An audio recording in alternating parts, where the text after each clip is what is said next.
Hey everyone, Victor is here, and in this video I want to talk about this fun looking mechanism where we are going to react this gamma chloroester with this alpha beta unsaturated carbonyl over here in the presence of the base. So everything screams at us here that this looks like a Michael addition. And while our final product here is not necessarily a typical Michael addition product, we do end up with a 1,5-dicarbonyl, so let's see what is the first reasonable step on this mechanism might be. So I'm going to redraw my starting material over here, and I will indicate that I have these alpha hydrogens over here that can be deprotonated. So I'm going to bring my base. What that base is quite irrelevant for our purposes. In the original article it was LDA or turbutoxide, but anyways, this base over here can easily deprotonate our alpha position like so, giving us the corresponding enolate, which is going to look like this. Now we have the enolate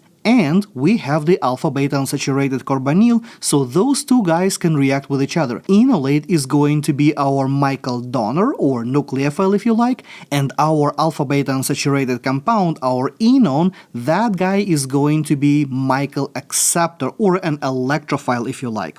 So I'm going to redraw that electrophile over here, and I'm going to show the conjugate addition over here like so. This is going to be my cascade of the electron density, making a new bond between my alpha carbon over here and the beta carbon of my alpha-beta unsaturated compound, ultimately giving me the following intermediate. And the new bond that I have just formed is right over here, so I'm going to show that this is a new bond. Now, the enolate portion of the molecule that I have right over here is quite nucleophilic, and we also have the electrophilic atom right over here. I'm going to abbreviate that as an electrophile. So those two species can react with each other. And we are going to see the formation of a new carbon-carbon bond between this carbon over here and our electrophile.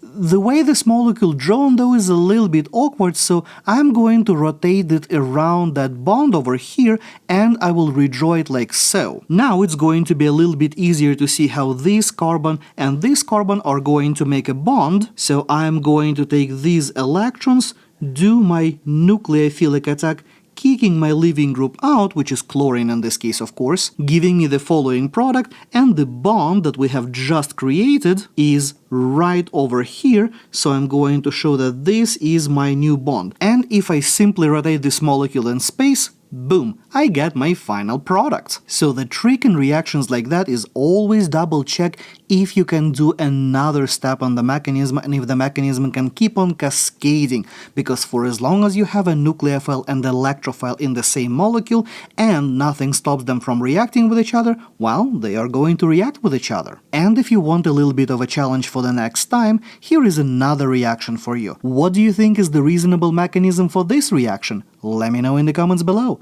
And as always, thank you for watching. If you like this video, boop the like button and subscribe for more. Check out this video next, and I will see you next time.